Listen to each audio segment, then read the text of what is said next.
ಉತ್ತರ ಕನ್ನಡ ಜಿಲ್ಲೆಯ ಇತಿಹಾಸದಲ್ಲೇ ಇದೇ ಮೊದಲ ಬಾರಿಗೆ ನಾಮಧಾರಿ ಸಮಾಜದ ಕುಲಗುರುಗಳು ಮತ್ತು ಶ್ರೀ ಧರ್ಮಸ್ಥಳ ಶ್ರೀರಾಮ ಕ್ಷೇತ್ರ ಮಹಾಸಂಸ್ಥಾನದ ಪೀಠಾಧೀಶರಾದ ಶ್ರೀ ಬ್ರಹ್ಮಾನಂದ ಸರಸ್ವತಿ ಸ್ವಾಮೀಜಿಯವರು ಭಟ್ಕಳದ ಕರಿಕಲ್ ಧ್ಯಾನ ಮಂದಿರದಲ್ಲಿ 41 ದಿನಗಳ ಚಾತುರ್ಮಾಸ್ಯ ವ್ರತಾಚರಣೆ ಕೈಗೊಂಡಿದ್ದು, ಚಾತುರ್ಮಾಸ ಉದ್ಘಾಟನಾ ಕಾರ್ಯಕ್ರಮ ಭಾನುವಾರ ಅದ್ಧೂರಿ ಚಾಲನೆ ದೊರೆತಿದೆ. ಶ್ರೀಗಳು ಚಾತುರ್ಮಾಸದ ಮಹತ್ವದ ಬಗ್ಗೆ ಭಕ್ತರಿಗೆ ಆಶೀರ್ವಚನ ನೀಡಿದರು. ಭಟ್ಕಳ ತಾಲೂಕಿನ ಕರಿಕಲ್ ಧ್ಯಾನ ಮಂದಿರದಲ್ಲಿ 41 ದಿನಗಳ ಕಾಲ ನಾಮಧಾರಿ ಸಮಾಜದ ಕುಲಗುರುಗಳಾದ ಶ್ರೀ ಬ್ರಹ್ಮಾನಂದ ಸರಸ್ವತಿ ಮಹಾಸ್ವಾಮೀಜಿಯವರು ಲೋಕ ಕಲ್ಯಾಣಾರ್ಥವಾಗಿ ಕೈಗೊಂಡ ಚಾತುರ್ಮಾಸ್ಯ ವ್ರತಾಚರಣೆಯ ಉದ್ಘಾಟನೆಯನ್ನ ಬೆಳತಂಗಡಿ ಶಾಸಕ ಹರೀಶ್ ಪುಂಜಾ ನೆರವೇರಿಸಿದರು. ನಂತರ ಮಾತನಾಡಿದವರು, ಗುರುಗಳ ಸೇವೆ ಮಾಡುವ ಪುಣ್ಯ ಕಾರ್ಯ ಈ ಬಾರಿ ಭಟ್ಕಳದ ಸದ್ಭಕ್ತರಿಗೆ ಸಿಕ್ಕಿದೆ. ಚಾತುರ್ಮಾಸ್ಯ ಯಾಕೆ ಮಾಡಬೇಕೆಂಬ ಪ್ರಶ್ನೆ ಅನೇಕರಲ್ಲಿ ಕಾಡುವುದು ಸಹಜ. ಆದರೆ ಸಮಾಜದ ಒಳಿತಿಗಾಗಿ, ಉದ್ಧಾರಕ್ಕಾಗಿ ಮತ್ತು ಧರ್ಮ ಕಾರ್ಯಗಳು ನಿರಂತರವಾಗಿ ನಡೆಸಲು ಇಂಥ ಚಾತುರ್ಮಾಸ ಕಾರ್ಯಕ್ರಮ ಪ್ರೇರಣೆ ನೀಡುತ್ತದೆ. ಹಾಗಾಗಿ ಈ ಕಾರ್ಯಕ್ರಮದಲ್ಲಿ ಭಕ್ತರು ನಿತ್ಯವೂ ಪಾಲ್ಗೊಳ್ಳುವ ಮೂಲಕ ಯಶಸ್ವಿಗೊಳಿಸಿ ಎಂದು ಕರೆ ನೀಡಿದರು. ಇಲ್ಲಿ ಚಾತುರ್ಮಾಸ್ಯ ವ್ರತಾಚರಣೆ ಮಾಡಲಿಕ್ಕೆ ಇವತ್ತು ಪ್ರಾರಂಭ ಮಾಡಬೇಕಾದ್ರೆ ಆ ಉದ್ಘಾಟನೆಯನ್ನು ಮಾಡುವಂತ ಯೋಗವು ಸ್ವಾಮೀಜಿಯವರ ಶಿಷ್ಯನಾಗಿರ್ತಕ್ಕಂಥ ನನಗೆ ಸಿಕ್ಕಿರ್ತಕ್ಕಂಥದ್ದು ಇದಕ್ಕಿಂತ ದೊಡ್ಡ ಭಾಗ್ಯ ಇನ್ನೊಂದಿಲ್ಲ ಎನ್ನುವಂಥದ್ದನ್ನು ನಾನು ಈ ಸಂದರ್ಭದಲ್ಲಿ ತಿಳ್ಕೊಂಡಿದ್ದೇನೆ.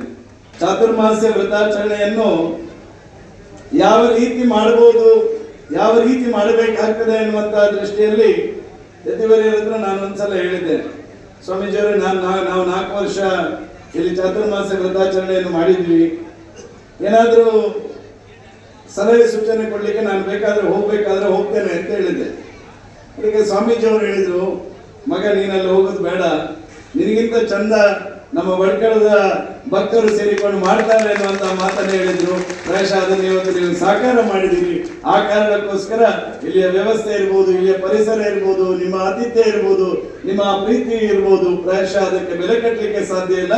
ಅಂತ ಭಕ್ತ ಶಿಕ್ಷಕೋಟಿಯ ಬಂಧುಗಳು ಇವತ್ತು ಚಾತುರ್ಮಾಸ್ಯದ ವ್ರತಾಚರಣೆಯನ್ನು ಬಹಳ ಅರ್ಥಪೂರ್ಣವಾಗಿ ಮಾಡಿದಿರಿ. ಅದಕ್ಕೆ ನಾನು ಬೆಳ್ತಂಗಡಿಯ ಜನತೆಯ ಪರವಾಗಿ ನಿಮಗೆ ಹೃತ್ಪೂರ್ವಕವಾಗಿರ್ತಕ್ಕಂಥ ಅಭಿನಂದನೆಗಳನ್ನು ಸಲ್ಲಿಸ್ತೇನೆ. ಕಾರ್ಯಕ್ರಮದ ಅಧ್ಯಕ್ಷತೆ ವಹಿಸಿದ್ದ ಚಾತುರ್ಮಾಸ್ಯ ಸಮಿತಿಯ ಅಧ್ಯಕ್ಷ ಕೃಷ್ಣ ನಾಯ್ಕ್ ಮಾತನಾಡಿ, ಗುರುಗಳ ಚಾತುರ್ಮಾಸ್ಯ ಕಾರ್ಯಕ್ರಮ ಮಾಡುವ ಅವಕಾಶ ಸಿಕ್ಕಿರುವುದು ನಮ್ಮೆಲ್ಲರ ಪುಣ್ಯ. ಇದನ್ನು ಯಶಸ್ವಿಗೊಳಿಸಲು ಸಮಾಜ ಬಾಂಧವರು ಸಹಕರಿಸಬೇಕು ಎಂದು ವಿನಂತಿಸಿದರು.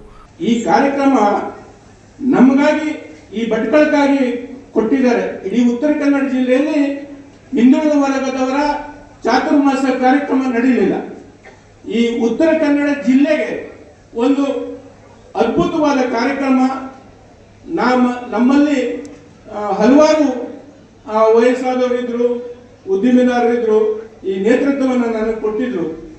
ಆದರೆ ಇಲ್ಲಿ ಹೇಳಿದಂತ ಕೆಲಸವನ್ನ ಎಲ್ಲ ಬಂಧುಗಳು ತಮ್ಮ ತಲೆ ಮೇಲೆ ಹೊತ್ಕೊಂಡು, ಅಂದ್ರೆ ಕಳೆದ ಒಂದು 25 ದಿವಸದಿಂದ ಅವ್ಯಾಹತವಾಗಿ ಇಲ್ಲಿ ಮಳೆ ನಮ್ಗೆ ತೊಂದರೆ ಕೊಡ್ತಾ ಇತ್ತು. ಅದರಲ್ಲೂ ಸಹ ಈಗ ನಮ್ಗೆ ಒಂದು ರೀತಿಯಲ್ಲಿ ಎಲ್ಲರೂ ತಮ್ಮಲ್ಲಿ ತಲೆ ಮೇಲೆ ಹೊತ್ಕೊಂಡು ಈ ಕಾರ್ಯಕ್ರಮವನ್ನ ಬಹಳ ಅದ್ದೂರಿಯಾಗಿ ನಡೆಸಿಕೊಟ್ಟಿದ್ದಾರೆ. ಭಕ್ತರನ್ನು ಉದ್ದೇಶಿಸಿ ಆಶೀರ್ವಚನ ನೀಡಿದ ನಾಮಧಾರಿ ಸಮಾಜದ ಕುಲಗುರುಗಳಾದ ಶ್ರೀ ಬ್ರಹ್ಮಾನಂದ ಸರಸ್ವತಿ ಸ್ವಾಮೀಜಿಯವರು, ಶಾಸಕಾಂಗ, ಕಾರ್ಯಾಂಗ, ನ್ಯಾಯಾಂಗದಿಂದ ಜನರಿಗೆ ಪೂರ್ಣ ಪ್ರಮಾಣದ ನೆಮ್ಮದಿ ಸಿಗಲು ಸಾಧ್ಯವಿಲ್ಲ. ಸಾಮಾಜಿಕ ವ್ಯವಸ್ಥೆಯಲ್ಲಿ ಸುಖ, ಶಾಂತಿ, ನೆಮ್ಮದಿ ಕಲ್ಪಿಸಲು ಈ ಚಾತುರ್ಮಾಸ ಕಾರ್ಯಕ್ರಮ ಸಹಾಯಕಾರಿಯಾಗಿದೆ. ಮನುಷ್ಯನಲ್ಲಿ ಒಳ್ಳೆಯ ಚಿಂತನೆ ತಳೆಯಲು ಧಾರ್ಮಿಕ ಕಾರ್ಯದಿಂದ ಮಾತ್ರ ಸಾಧ್ಯ. ಎಲ್ಲ ಆತ್ಮಗಳಲ್ಲಿ ಪವಿತ್ರತೆ ಇರುತ್ತೆ. ಅದನ್ನ ಹೊರಕ್ಕೆ ತರುವ ಪ್ರಯತ್ನ ಈ ಚಾತುರ್ಮಾಸ್ಯದ ವ್ರತಾಚರಣೆ ಮಾಡುತ್ತದೆ. ಸಾತ್ವಿಕ ಶಕ್ತಿಯ ಜಾಗೃತಿಗಾಗಿ ಚಾತುರ್ಮಾಸ್ಯ ಮಾಡಬೇಕು. ಬದುಕನ್ನು ಹಗುರ ಮಾಡಲು, ಬದುಕಿಗೆ ಅಂಟಿರುವ ಆಮಿಷಗಳನ್ನ ತೊಳೆದುಕೊಳ್ಳಲು ಧ್ಯಾನವನ್ನು ಮೈಗೂಡಿಸಿಕೊಳ್ಳಬೇಕು. ಇದರಿಂದ ನಿಮ್ಮಲ್ಲಿರುವ ಆತ್ಮಸ್ಥೈರ್ಯ ಜಾಗೃತಗೊಳ್ಳುತ್ತದೆ. ಯಾವುದೇ ವರ್ಗದಲ್ಲಿ ಮೇಲು ಕೀಳೆಂಬ ಭಾವನೆ ಇಲ್ಲ. ಇದು ನಮ್ಮ ಮನಸ್ಸಿನಲ್ಲಿರುವ ಕಲ್ಪನೆಯಷ್ಟೇ. ಹಾಗಾಗಿ ನಾವು ಸಾರ್ವತ್ರಿಕವಾಗಿ ಚಾತುರ್ಮಾಸ್ಯ ಮಾಡುತ್ತೇವೆ. ಎಲ್ಲರೂ ಪಾಲ್ಗೊಂಡು ಯಶಸ್ವಿಗೊಳಿಸಬೇಕೆಂದು ನುಡಿದರು. ಅದರ ಆಚೆ ಇದೆ 15 ಅಂಶ, ಅದು ಸುಖಸ್ಯ ಮೂಲಂ ಧರ್ಮ ಅಂತ, ಧರ್ಮದಿಂದ ಸಿಗುವಂಥದ್ದು. ಆ ಧರ್ಮ ಜಾಗೃತಿಯ ಕೆಲಸವನ್ನು ಸಾರ್ವತ್ರಿಕವಾಗಿ ಮಾಡತಕ್ಕಂತಹ ಪರಮ ಉದ್ದೇಶದಿಂದ ಚಾತುರ್ಮಾಸವನ್ನು ಇವತ್ತು ಬಹಿರಂಗವಾಗಿ ಋಷಿಮುನಿಗಳು ಮಾಡ್ತಾ ಇದ್ದಾರೆ. ಇಲ್ಲದಿದ್ದರೆ ನಮ್ಮದೇ ಆದಂತಹ ವೈಯಕ್ತಿಕ ಸ್ವಾರ್ಥ ಎಂದರೆ ನಾವು ಮಠದೊಳಗೆ ಹೊರಗೆ ಬಾರದೆ ಅನ್ನಾಹಾರಗಳನ್ನು ಕಡಿಮೆ ಮಾಡ್ತಾ, ನಿದ್ರೆಯನ್ನು ಕಡಿಮೆ ಮಾಡ್ತಾ, ಬಾಹ್ಯ ವ್ಯವಹಾರಗಳನ್ನು ಕಡಿಮೆ ಮಾಡ್ತಾ, ಸ್ವಾಧ್ಯಾಯದಲ್ಲಿ ತಲ್ಲಿಯಿಂದಾಗಿ ಭಗವತ್ ಸಂಕಲ್ಪ, ಭಗವತ್ ಚಿಂತನೆಯನ್ನು ಮಾಡುತ್ತಾ ಇರುವಂತಹ ಚಾತುರ್ಮಾಸ ನಮ್ಮ ವೈಯಕ್ತಿಕವಾದ ಕೈಕರ್ಯ ಆಗ್ತದೆ. ನಾವು ಬಹಿರ್ಮುಖರಾಗಿ ಬಾಹ್ಯಕ್ಕೆ ಬಂದಾಗ ಜನಮಾನಸಕ್ಕೆ ಅಧ್ಯಾತ್ಮವನ್ನು ಕೊಡಬೇಕು, ಸುಖವನ್ನು ಕೊಡಬೇಕು, ನೆಮ್ಮದಿಯನ್ನು ಕೊಡಬೇಕು, ಶಾಂತಿಯನ್ನು ಕೊಡಬೇಕೆಂಬ ಪ್ರಶ್ನೆ ಉದ್ಭವವಾಗ್ತದೆ.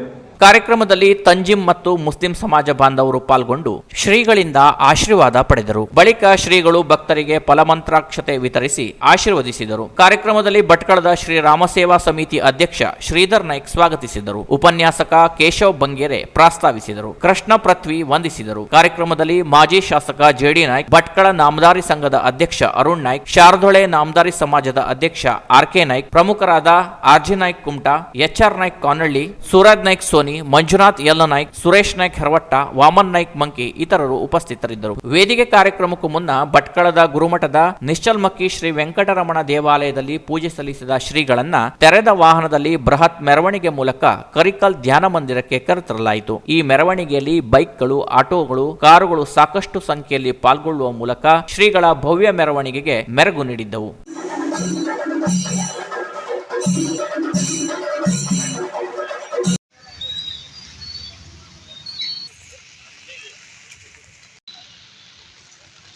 Canara plus news Bhatkal.